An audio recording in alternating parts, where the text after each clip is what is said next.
Good morning, guys. Happy Wednesday. I am Lindsay, the housewife historian, and today we're going to be talking a little bit about the Real Housewives of Beverly Hills, Atlanta, New Jersey. We're going to be talking about all of the housewives. We have a new blind item that I want to talk about, and I also want to talk about Vanderpump Rules, only because there is a new but old rumor out about Shayna and Brock. Now, I know a lot of you ladies and gentlemen and Bravo fans are like me. Some of us just watched The Housewives. We knew the main players in Vanderpump, but we weren't necessarily dedicated Vanderpump fans. And therefore, we didn't always know what was going on. So Shayna and Brock are in this episode, like basically getting ready to get married. But Raquel, aka Rachel, was actually living at their house. And right around the time that this whole entire scandal thing broke, the very same time rumors started coming out that Rachel, and Brock allegedly had been hooking up. Okay. But nobody really, they didn't really come to light, or people weren't really discussing them because all the other things were overpowering it, right? So now these rumors are starting to circulate again, and somebody was reminded that Shayna was actually on Watch What Happens Live with Andy Cohen, and she speaks about it. So I want to give you guys, I'm going to play you just a small part of it because of copyright issues. I can't play you the whole thing. Before I get into everything though, guys, make sure that you hit that like button, subscribe to my channel, turn your notifications on. It's really important to make sure that you have your notifications on, because any piping hot tea exclusive stuff, I don't do clickbait. I'm not going to tease you. I'm going to give you a little bit of a warning. I'm going to come on and do a live. Okay. So that's why it's important that you put your notifications on. All of it comes to YouTube first before I put it on any of my other platforms like TikTok, Twitter, or Instagram. Let's also remember we may or may not talk about Monique Samuels allegedly filing for divorce. People magazine also called that out. So if we can't get through all of that today in this video, I'll go ahead and post another one. Okay, guys, let's start with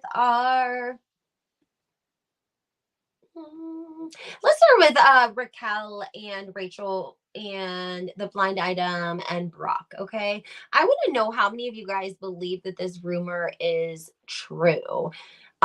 Is this something that you think Brock, Shayna's husband, is capable of? Now, I want to let you guys know that there was a DM sent to a blogger that said and corroborated the fact that allegedly they were hooking up and that they were outside of the gym together, looking like they were having a very emotional, passionate, but like fighting conversation in the car for several minutes outside of the gym before Brock got out and stormed off into the gym, and Raquel sat outside for a little bit longer before she ended up making a phone call and pulling off. And other people have been, again, this rumor is not new. So allegedly she asked Brock about it, because Andy Cohen, she goes on Watch What Happens Live. Andy Cohen is firing questions at her, but he's firing questions about what she knows about the scandal, because the scandal just broke. This is the night she is on Watch What Happens Live, and her hair's like right to here, and she has every night is some kind of night, black sweatshirt and like the bedazzled boots. Now, if you guys are old school Real Housewives fans, then you will remember Shayna from a Real Housewives of Beverly Hills. Do you guys remember who Shayna was? Because Brandy's husband at the time, I don't think they were married when she came on Beverly Hills. He was like an up and coming, very good looking actor, I think. And he was hooking up with Shayna while he was married to Brandy, and Brandy knew. And this is actually what's caused a little bit of tension between Lisa Vanderpump and Brandy, because I don't know if producers or Lisa or whatever, but they started bringing Shayna around, and Shayna would be serving at events. And of course, how awkward is that going to be if your ex-husband's mistress, and she was just a young thing back then. I mean, she was young, right? But anyways, she asked Brock, and let's hear what she has to say. Just what I heard. Thoughts on the new rumor swirling that Brock and Raquel may have hooked up? I don't think there's any truth to that. I absolutely did question him, because after all of the Tom and Raquel stuff, which I didn't think was true, I obviously had to ask. And he said absolutely not. But I was like, but follow-up question, did she ever try? Because as much as I trust my husband, I don't trust that hoe. And what did he say? He said no. He said he never put that energy off, and we know. Okay, there you have it. So he never put that energy off. Some of the comments underneath this, people saying that I don't know. A couple of people saying, I'm not so sure about a Brock and Shayna. I'm not sure about Brock. Shayna would rather die than admit her family isn't perfect. I hate to say this, but I believe Brock would never cheat on Shayna since they have a daughter and he wouldn't screw up a chance for a green card. Oh my. Oh, I didn't know. Anyway, let me know what you guys think. Do you think that there's a chance that there was anything going on between Raquel and Brock while she was living in their home prior to their wedding? Do you think Brock is this kind of man that could do something of that caliber? Let me know. Okay, let's go over the blind item today. This is a blind item. This is my fault, actually. I've had this blind item for almost a week and it was lost in my photos. Every so often I have to try to go through and like delete, because I'll have screenshots and posts and just an overflow of photos and stuff. So I had missed this, and this was posted on. This is not a blog. This is not a DM that was sent in. This isn't a tip. This is from from NT Lawyer. Crazy Days and Nights blind item. If you guys don't know any history about who he is and what he does, you should go check him out. I think it's multiple people.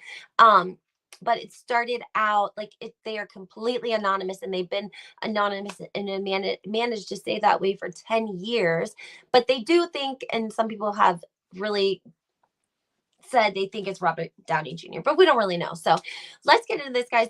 Before we do, though, make sure, again, you hit the like button, subscribe to my channel, turn your notifications on. Make sure that you check out my Instagram, my TikTok, and my Twitter.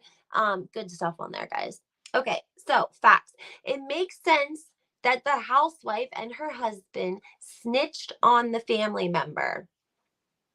Not only would it keep themselves out of jail, but also there's always a nice big fat whistleblower check you get from the government. They definitely needed the money.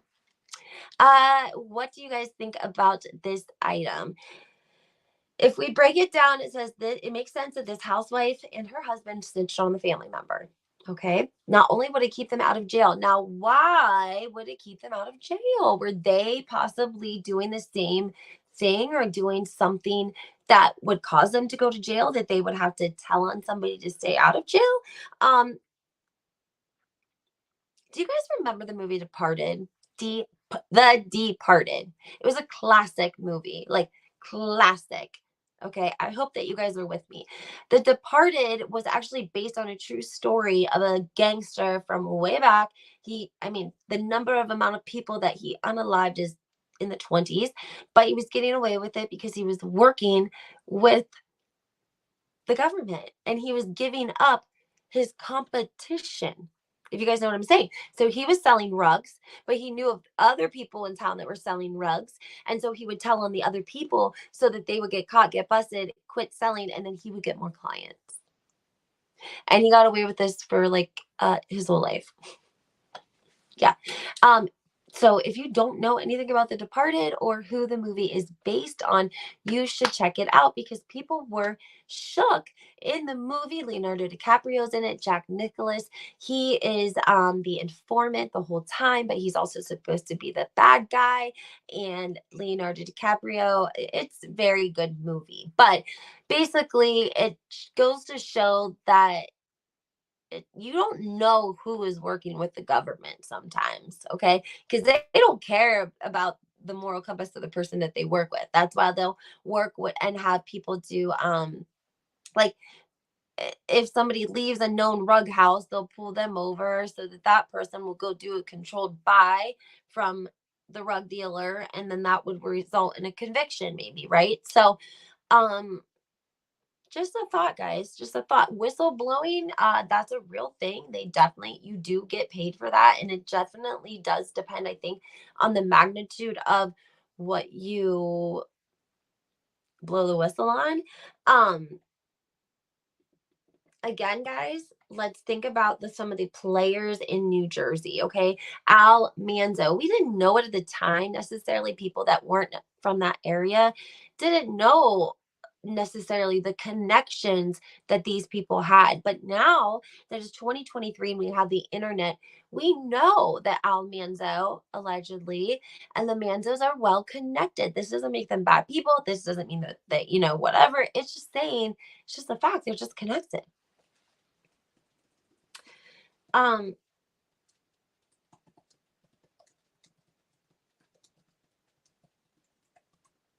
so obviously, if Joe and Melissa allegedly did cooperate and did give evidence and were helping the feds, they are not going to want anyone to know that, okay? Because their other friends are connected as well. And they don't go to the police, okay? That's not how they roll. And I feel like Joe and Melissa, their team, they do, you know what I mean? Um, It says the award paid to whistleblowers generally ranges from 15 to 30% of the proceeds collected and attributable to their information.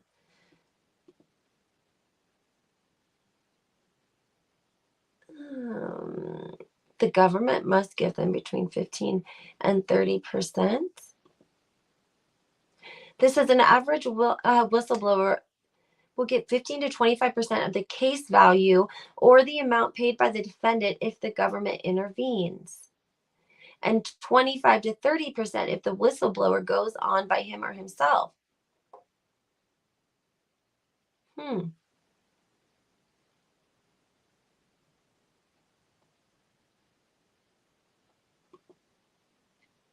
They're compensated by the government.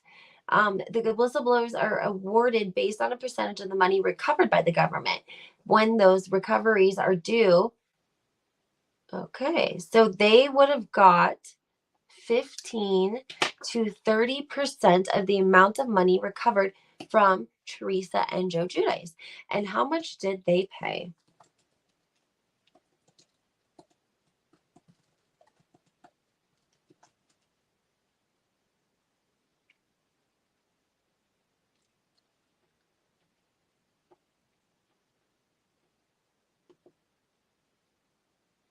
Mm-hmm.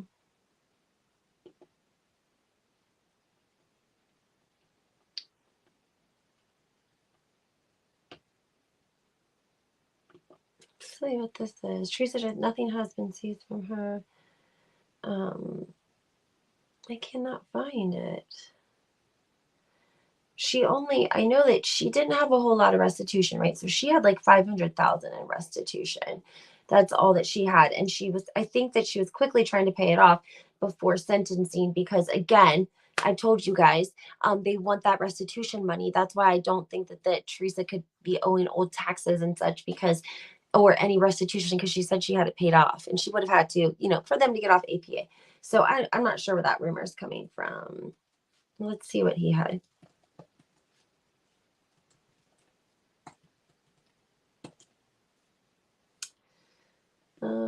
About the same. I mean, not a whole lot. About 500,000. But I mean, if you are broke, 15% of 500,000 on Joe and Melissa, or on Teresa, it would have been 400 on Teresa, 400 on Joe. That's a decent amount. 15 to 30% of that. 15 to 30% of $1 million almost. That's a decent amount for whistleblowing, I feel like. Sounds good to me. I'm just saying. And again, nobody's going to want anyone to know that this took place, but we have this blind item and it's pretty clear who it is talking about. And I think that it's possible they may answer it even and put who the answer is, because he'll also post that on his site. So I want to know what you guys think about the blind item. Let me know what you think about Brock and Shayna. Do you think that's something that's happened? Because a lot of people said, like, what if Shayna would just never admit that they like the idea of their family looking very, very perfect. And I do kind of see that. So I don't know. But make sure you guys leave a comment, hit that like button, and subscribe, and we'll chat